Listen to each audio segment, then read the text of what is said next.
Karena kita punya kesibukan jadi pura-pura sibuk, Bapak Ibu ya. Kita nggak punya kesibukan.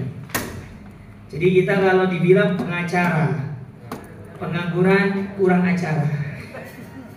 Jadi nggak punya acara ya sudah kita sibukkan diri. Jadi alhamdulillah kita diberikan taufik untuk bisa bertemu pada kesempatan ini. Jazakumullah khairan atas undangannya. Dan ini baru pertama kali saya datang ke sini. Alhamdulillah saya tidak nyasar. Karena biasanya saya suka nyasar. Ini kayaknya nggak nyasar. Alhamdulillah Google Map-nya lurus. Kayaknya dapat hidayah nih Google Map tadi. Ya, biasanya kan belok kanan, tahu-taunya kok buntu gitu loh. Tapi alhamdulillah ini ya lancar sampai ke tujuan dan kita bisa bertemu pada kesempatan ini. Tema kita pada kesempatan yang berbahagia ini yaitu bekal pulang. Bekal pulang ke negeri akhirat. Karena dunia ini bukan tempat kita. Dunia ini hanya persinggahan. Sementara ibarat kata mungkin kalau kita dalam perjalanan ini ibarat rest area yang kita berhenti di tempat tersebut dan setelah itu kita akan pergi meninggalkan. Jenengan pernah safar, Pak? Pernah? Ibu-ibu pernah safar? Sering. Safar umroh pernah kan? Kalau tiba saatnya mau pulang, yang ibu pikirkan apa? Oleh-oleh. Betul ya? Sepakat? Cari oleh-oleh, cari A, cari B, ya toh? Kita cari oleh-oleh untuk orang-orang tercinta yang kita tinggal di negeri ini. Ada anak mungkin yang kita tinggalkan, ada kerabat, mungkin yang lainnya, ada teman yang kita tinggalkan. Kita ingin cari oleh-oleh yang ingin kita kasihkan kepada mereka. Jadi kita kalau pergi safar, ingin pulang, yang ada dalam pikiran kita untuk kita siapkan adalah oleh-oleh yang ingin kita sampaikan atau ingin kita berikan kepada mereka. Tapi berbeda dengan safar yang kali ini. Kita safar di dunia ini bukan kita memikirkan tentang oleh-oleh apa yang akan kita bawa pulang untuk menuju kampung akhirat kita, menuju kampung halaman kita, bukan oleh-oleh. Karena di sana sudah disiapkan semuanya oleh Allah Ta'ala. Jadi tidak perlu harus membawa dari sini. Jadi kan mau bawa apa dari sini coba? Semua disiapkan di sana. Segala hal yang pernah kita rasakan di dunia ini, di akhirat jauh lebih lezat, jauh lebih enak. Bahkan ketika penduduk surga nanti dia masuk ke dalam surga, kullama ruziqu minha min thamaratin qalu hadzal ladzi ruziqna min qabl. Ini seperti yang kami diberikan dulu di dunia. Mirip, tapi ketika dimakan dia berbeda. Mirip mangga, makan mangga. Jangan makan mangga, beli satu keranjang mangga, ada sing manis, ada sing lucu. Sudah gitu tunggu musim. Sama kayak durian, nunggu musim durian dulu baru bisa beli. Sementara di surga nggak perlu nunggu, nggak ada musim di surga itu. Ada pohon mangga lihat, pingin makan dipetik, setelah dipetik muncul lagi yang baru. Ada pohon durian diambil, setelah diambil muncul lagi yang baru. Ketika dimakan, nggak ada durian itu yang ini manis, ini pahit, ini kemudian kok rasanya hampar, nggak ada, semuanya manis. Makanya kan kata Allah Ta'ala, kullama ruziqu minha min thamaratir rizqan qalu hadzal ladzi ruziqna min qabl. Mirip tapi tidak serupa, tidak sama. Mirip memang bentuknya. Mangga yang mirip, jambu yang mirip, stroberi yang mirip. Ya, segala hal yang pernah kita rasakan di dunia ini mirip semuanya. Tapi hal tersebut berbeda. Kalau di dunia kadang-kadang ada zonnya, tapi di akhirat tidak ada. Semuanya enak. Jadi tidak perlu kita mempersiapkan oleh-oleh untuk kita mau pulang. Kayak misalkan jenengan nih pulang dari Taif, ada stroberi segede-gede itu kan, ya bawa pulang, ingin dijadikan oleh-oleh sampai Indonesia. Oh, anak baru pernah makan stroberi sebesar ini. Sebagian orang mengatakan baru pernah, tapi kalau di surga tidak perlu. Ya tidak perlu kita harus pergi ke Taif dulu, nggak perlu harus pergi tunggu orang pulang dulu dari luar negeri baru bisa makan, tidak. Tapi semua itu bisa didapatkan dengan begitu mudahnya. Namun untuk sampai ke sana bukan kita menyiapkan oleh-oleh, tapi yang harus kita siapkan adalah bekal untuk kita pulang. Al-Imam Ibnu Ibnu Hajar dalam bukunya Fathul Bari, beliau mengatakan manusia itu hidup di dunia itu, Bapak Ibu sekalian, ada 3 kelompok, 3 jenis golongan manusia mereka hidup di dunia ini. Yang pertama, ada yang disebut dengan istilah mustautin. Apa itu mustautin? Yaitu mereka yang menganggap dirinya sebagai penduduk negeri tersebut. Kalau bahasa kita itu orang sering bilang akamsi. Apa akamsi itu? Anak kampung sini. Ya. Dia menganggap dirinya, oh saya akamsi, saya orang sini. Saya tidak perlu kemana-mana, saya tinggal di sini. Ini kampung saya lahir di sini, saya besar di sini. Mungkin saya pun akan meninggal di sini. Nah, dia mengatakan demikian. Dia menganggap dirinya sebagai penghuni di situ. Maka kondisi yang pertama mustautin ini bukan kondisi kita. Kita bukan penduduk dunia ini. Yang menganggap dirinya sebagai penduduk negeri ini, penduduk dunia ini, itu orang-orang kafir. Mereka menganggap diri mereka hidup di dunia tempat mereka. Ya, bagi mereka tidak ada kehidupan setelah itu. Mereka hanya hidup di dunia. Makanya kenapa mereka hidup di dunia ini, sibuk untuk mengumpulkan harta-harta dunia. Tiap malam tiap hari mikirin gimana caranya supaya cuan. Supaya bisa bertambah dunianya. Hari ini omsetnya sekian, besok bagaimana, harus begini. Tiap hari bagaimana dia berpikir untuk menambah urusan dunia. Itu orang kafir, jelas, wajar. Wajar seperti itu. Karena Nabi SAW mengatakan dalam sabdanya, Nabi pernah bersabda, ad-dunya sijnul mu'min wa jannatul kafir. Allah jadikan dunia ini sebagai surganya orang-orang kafir, tapi penjara bagi orang-orang beriman. Kenapa dikatakan dunia sebagai penjara bagi orang beriman? Karena di dunia ini kita ibadah setiap hari, ibadah dari bangun subuh. Sebelum subuh kita disuruh ibadah sampai mau tidur lagi kita ibadah. Tidur sedikit, sholat 5 kali sehari. Datang nanti bulan Ramadan kita berpuasa 1 bulan penuh. 11 bulan kita diberikan ya kebebasan untuk tidak usah berpuasa. Kalaupun ingin puasa sunnah silakan. Yang wajib cuma 1 bulan. Setelah itu nanti keluarin zakat, begini segala macam. Banyak hal yang kita lakukan di dunia ini, dan itu membuat kita lelah. Lelah, kita akui. Kadang-kadang timbul kebosanan dalam diri kita untuk ibadah. Betul atau tidak? Timbul kebosanan dalam diri kita untuk beribadah kepada Allah. Makanya pernah dikatakan kepada Imam Ahmad, datang seseorang kepada Imam Ahmad dengan mengatakan, ya Aba Abdillah, mata roha, kapan istirahat? Capek kita di dunia ini. Saya lelah di dunia ini. Bangun sebelum subuh, sholat malam, pergi sholat subuh, nanti sholat duhur, lagi enak-enak tidur siang hari, bangun untuk sholat asar, sholat maghrib, sholat isya, bangun setiap hari seperti itu. Kapan istirahat ini? Maka Imam Ahmad mengatakan, kalau ingin istirahat, indama tadau qadamaika fil jannah. Tatkala kau meletakkan kedua kakimu di dalam surga, baru istirahat. Makanya kalau ada orang meninggal, jangan kita katakan kita akan mengantar dia ke tempat peristirahatan. Salah, karena itu adalah awal mula untuk dia menuju kampung akhiratnya. Dia sedang berpindah alam. Dari alam dunia dia pindah ke fase berikutnya, alam barzakh, alam penantian. Jadi barzakh itu adalah alam penantian namanya. Alam penantian untuk menunggu datangnya tiupan yang kedua, untuk kita dibangkitkan di padang mahsyar. Makanya disebut dengan alam barzakh. Ada pula yang mengatakan alam barzakh itu adalah alam pemisah antara alam dunia dengan alam akhirat. Namanya alam barzakh. Alam barzakh itu bukan di dunia, bukan di akhirat, tapi dia satu alam yang berada di antara alam tersebut. Kita nunggu di situ. Ya. Ibarat kata kayak waiting room gitu loh. Kita mau nunggu. Bentar lagi mau boarding nih. Kita mau naik pesawat, mau terbang, berangkat. Nah, itu namanya alam barzakh, alam penantian. Dan orang itu menanti bermacam-macam waktunya. Ada yang 10 tahun, ada yang 12 tahun. Nabi SAW saja sudah menanti di alam barzakh itu 1435 tahun lamanya, dan kiamat belum datang. Sudah lama Nabi menanti. Gimana kemudian orang-orang sebelumnya? Nabi Adam, Nabi Nuh, dan yang lainnya dari orang-orang yang hidup lebih dulu daripada kita. Nah, itu namanya mustautin. Yang kedua, ada namanya yaitu abirus sabil.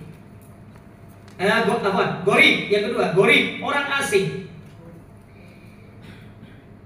Yaitu mereka yang hidup di satu negeri bukan untuk menetap.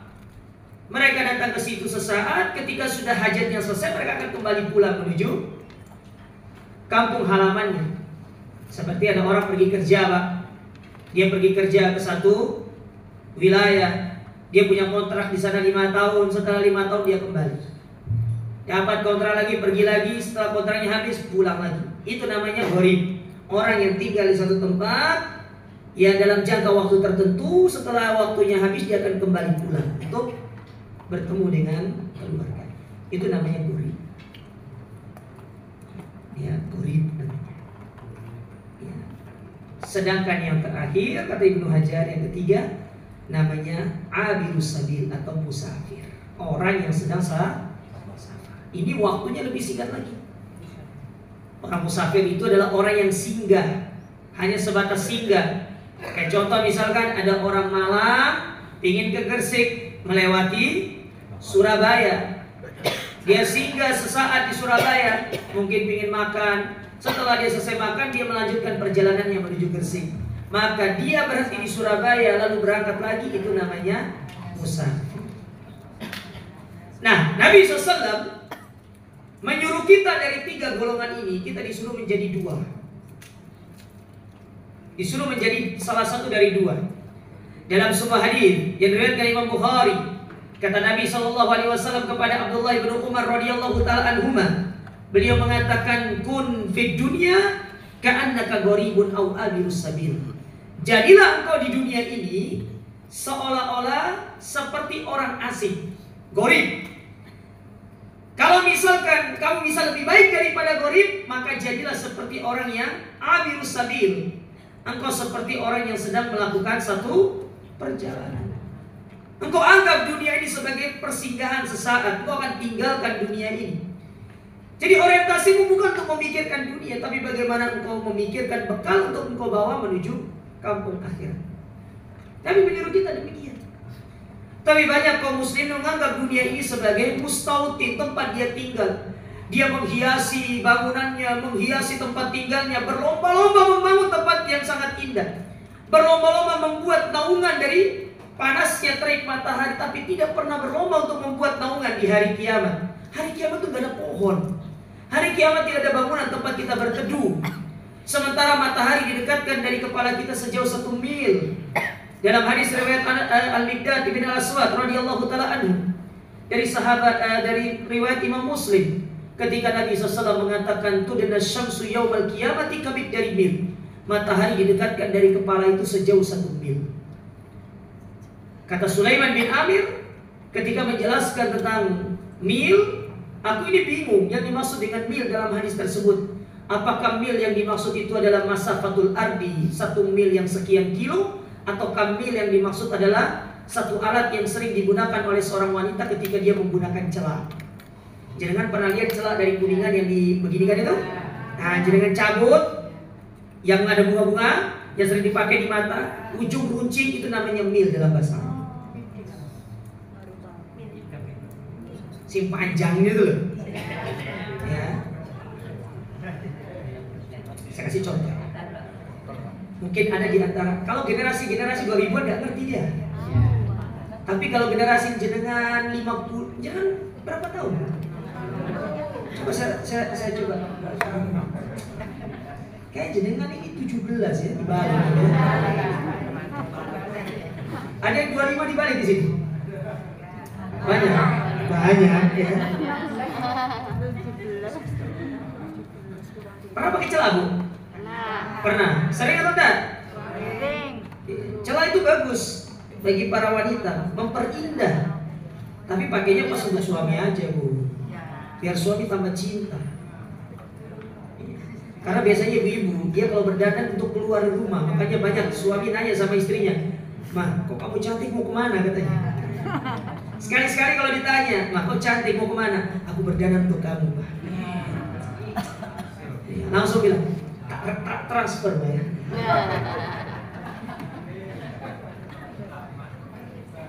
Tahu-tahu ya pas transfer saldonya kosong. Ini kembangnya, ini kan ada ujung kuncing, ya toh. Nah, ini namanya mil dalam bahasa. Yang panjang ini, ya pendek. Ya, itu mil dalam bahasa Arab itu mil.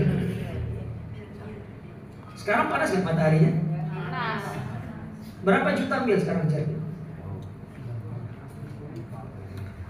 Tapi bayangkan nanti dari dia. Nah, banyak orang itu di dunia, masya Allah, menyiapkan tempat yang teduh. Kalau panas itu kalau pas waktu siang hari biar tidak terkena terik panas matahari.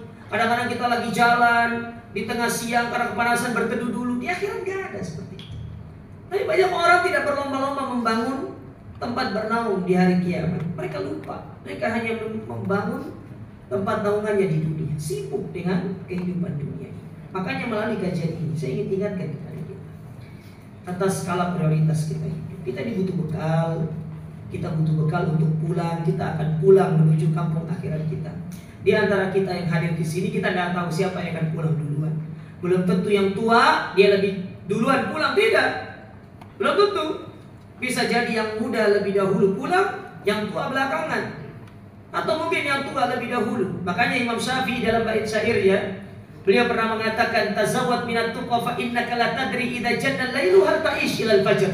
Wahai manusia, berbekalah engkau dengan ketakwaan, dengan amal soleh, dengan kebaikan, dengan segala bekal yang bisa engkau siapkan. Karena tatkala engkau meletakkan kepalamu di atas tempat tidurmu seraya mengucapkan Bismikallahumma amutu wa ahya, bisa jadi itu merupakan doa terakhir yang kau baca pada malam itu. Dan namamu diumumkan di grup WA. Sudah siap, Bu? Hah? Siap atau belum? Hah? Belum siap? Bapak-bapak sudah siap, Pak? Hah?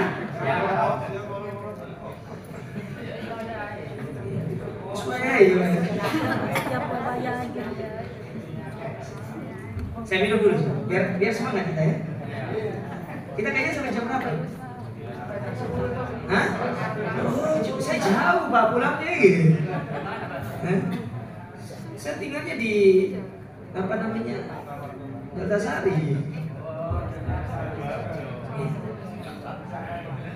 Saya tinggalnya di Waru, ya. Jadi nggak tahu kepanjangan Waru itu, Pak? Nggak tahu. Waru itu warga Rungkut, tapi nggak diakui. Bismillah. Kita minum dulu sih.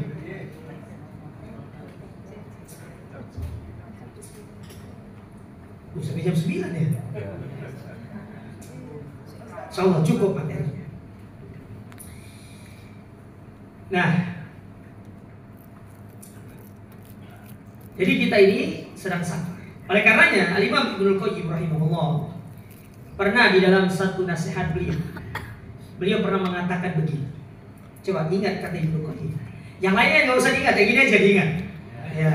Kalau jenengan nggak panjang Ustaz ngomongnya, udah yang gini aja diingat. Pulang nanti di print pakai kertas emas dengan tinta emas, ditempel di kulkas. Tidak perlu tempel di depan pintu. Biar setiap orang yang datang ke rumah jenengan baca, iya ya kita begini. Kata Imam Ibnu Qayyim rahimahullah, beliau pernah mengatakan, An-nas mundu huliku lam yazal musafirin. Manusia itu pertama kali dia diciptakan, dilahirkan di atas muka bumi ini, dia sudah menyandung status sebagai seorang musafir. Kita ketika lahir pertama kali ke dunia ini, oek itu loh Bu, itu kita sudah menyandang status sebagai seorang musafir.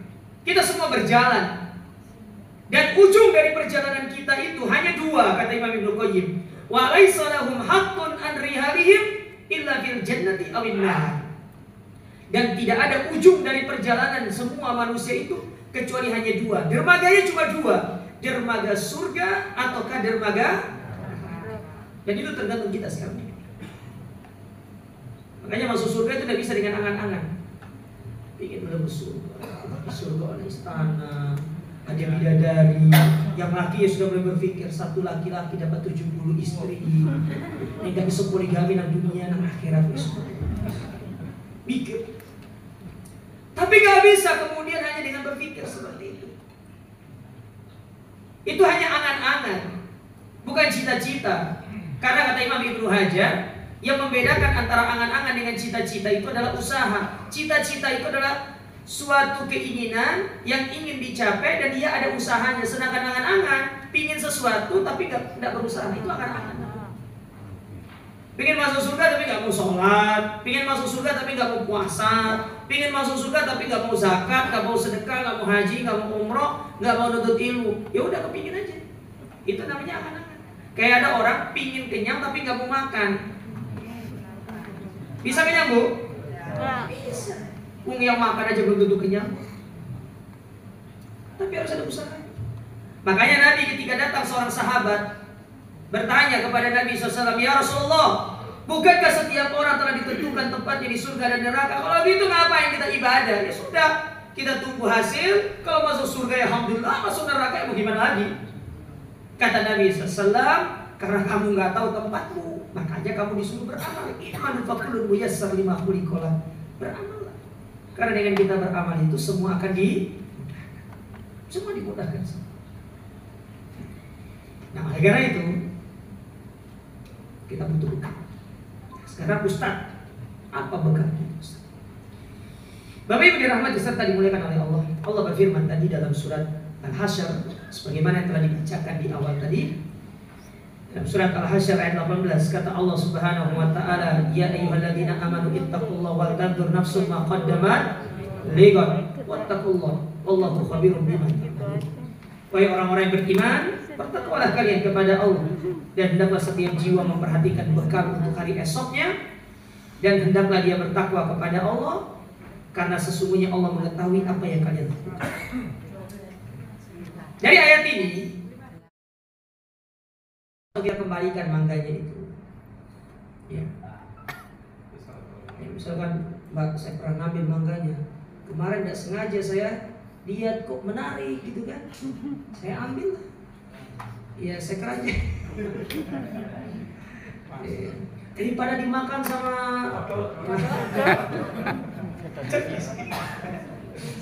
lebih baik saya selamatkan Mbak. Gimana? Kalau dia bilang, "Oh pantesan, saya dari kemana saya cari, saya ambil mangga saya ini sampai saya sekudur dalam rumah ini." Ya kembalikan. Kalau dia bilang ya sudah nggak apa-apa, sudah selesai. Tapi kalau dia minta kembalikan, kembalikan. Termasuk dosa ghibah, perlu minta maaf. Tapi jenengan tidak perlu sebut, "Mbak, saya minta maaf, saya pernah ghibah Mbak di rumah Pak Samsudin pas satu kajian. Saya pernah ghibah di sana." Nggak usah sebutkan secara detail. Tadinya mau keluar sirup, itu pun air putih tidak keluar. Nggak usah sebutkan secara umum aja. Saya pernah ghibah, mohon maaf ya kalau saya pernah ghibah, mohon maaf kalau saya pernah buat, sudah selesai. Kalau dia mancing, "Emang kamu ghibah saya di mana?" Ya kan saya nggak tahu, saya hilapkan. Ya dia saling memaafkan ya. Pakai ilmunya SPBU itu mulai dari nol ya. Apa? Itu cerdas namanya itu. Mulai dari nol gitu. Setelah itu bilang, "Minta sirupnya dong." Iya. Masuk. Lanjut. Ya, yang ke berapa? 7. Yang ke-7 yang terakhir, perbanyak berdoa. Ya, perbanyak apa? Perbanyak berdoa. Berdoa minta kemudahan agar Allah Ta'ala memudahkan urusan kita nanti di hari kiamat. Doa.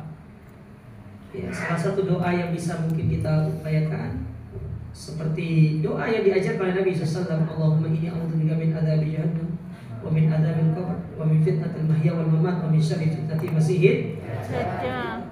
Doa seperti itu. Ya. Atau bisa doa yang sering doa jenengan ucapkan ketika sholat jenazah. Jadi sholat jenazah itu doanya itu tidak harus dibaca pada saat sholat jenazah, tidak harus. Itu dibaca secara umum, secara mutlak boleh. Allahumma gfirli. Ya. Kalau dia Allahumma gfir lahu warhamhu kan, Allahumma gfirli warhamni. Ya, boleh. Wa'afini. Boleh. Ya. Jangan boleh berbaca doa seperti itu. Atau doa-doa yang lain yang mengandung minta ampunan, ya, dan minta keselamatan nanti di hari. Minta sama Allah, "Ya Allah, aku minta kepadamu husnul khatimah dan jauhkan dari su'ul khatimah. Ya Allah, aku minta kepadamu supaya Engkau meringankan hisabku di hari kiamat." Bukan seperti itu, tidak ada masalah. Intinya kita berdoa kepada Allah agar Allah Ta'ala memudahkan segala urusan kita. Nah, inilah 7 bekal yang bisa disiapkan untuk kita bawa pulang, dan semoga Allah Ta'ala memudahkan kita untuk mendapatkan bekal-bekal ini semuanya untuk kita bisa selamat dunia dan akhirat. Ini yang bisa kami sampaikan. Ya, dari kami kita tutup dengan kita berdoa kepada Allah Subhanahu wa taala. Semoga Allah Subhanahu wa taala mendengarkan segala doa-doa dan harapan kita, mengampuni dosa-dosa kita, yang sakit diberikan kesembuhan, yang sedang punya masalah diberikan kelapangan oleh Allah Subhanahu wa taala, yang punya utang dibayarin betul sama Allah, yang ingin haji umroh segera diberangkatkan sama Allah. Amin. Akhiri subhanallah wa bihamdika, Assalamualaikum warahmatullahi wabarakatuh.